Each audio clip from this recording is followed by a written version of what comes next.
Lamar Odom on that ooh-wee. Kanye gets a new identity. Drake Stylist sues, and the worst MTV awards ever. What's up, everybody? Welcome back as Coco Fab and I bring you this week's Let Leslie Tell It.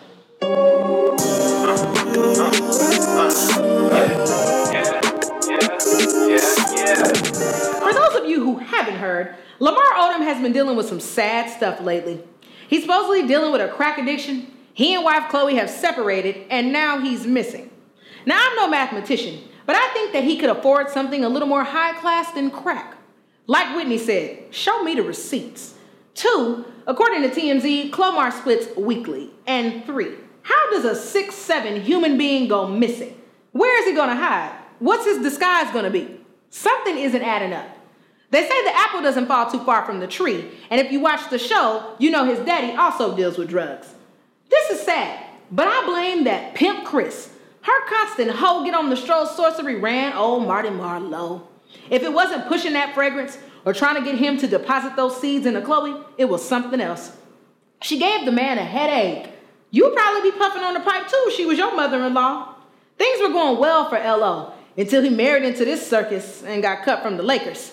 They gotta leave Lamar alone. Come on home, boo. I'm rooting for you. Kris has been getting a lot of shine around here lately, and with Kanye showing up on her show recently, I'm convinced she's turning everybody out. We're not used to hearing Yeezy sound like a suburban soccer dad or Kevin McAllister. But that's the magic of Kris striking again. I was in awe. He sat up on that stage, grill glistening. I was waiting on the south side of Chicago to come out. But lo and behold, there was a Cubs fan in that body. I was truly mystified. Kanye said that he had longed for Kim, even while she was sloring away with Ray J, Reggie, and Chris Humphries. He said he even thought about taking up sports to be with her. Oh, yay. It was interesting, though, hearing about how he's dealing with fatherhood and his relationship with the paparazzi. But it got to be too much when Kris was feeding him answers about how Kim was the love of his life. And why do him, Kim, and North live with the Jenners? Why don't they have their own place?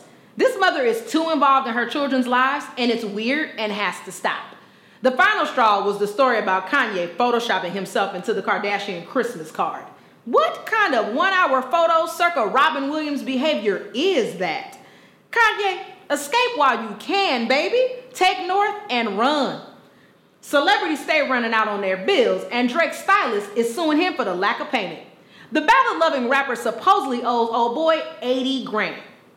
Now, if this is the person responsible for him looking like a Big Daddy Kane video extra, I can see why he didn't get paid. Aubrey isn't known for his stylish ways, but I have a feeling that his hankering for Bill Cosby sweaters ain't worth 80 G's. That's probably the reason he had on that tank top covering up those chubby muscles at the VMAs on Sunday. Either way, Drake, pay old boy, and then call my homeboy Seth Brundle so you can get the hookup. Now on to the VMAs. Honestly, I don't even know where to begin. There was Lady Gaga's opening performance. Her and those wigs had me confused. Clearly it was a struggle for her to dance, but that Sister of a Little Mermaid outfit had me wanting to change the channel 5 minutes in. It only continued to get worse as the cameraman kept panning to that skeleton that's Taylor Swift. And then there was Miley Cyrus's performance.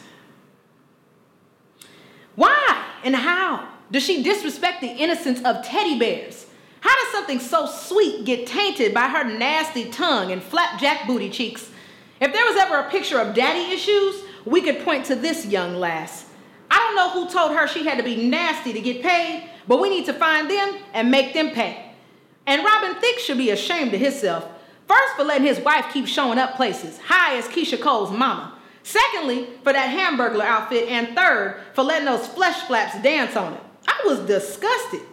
Then it went on as Kanye did pirouettes across the stage, and Jaden Smith prayed for Drake just to look his way.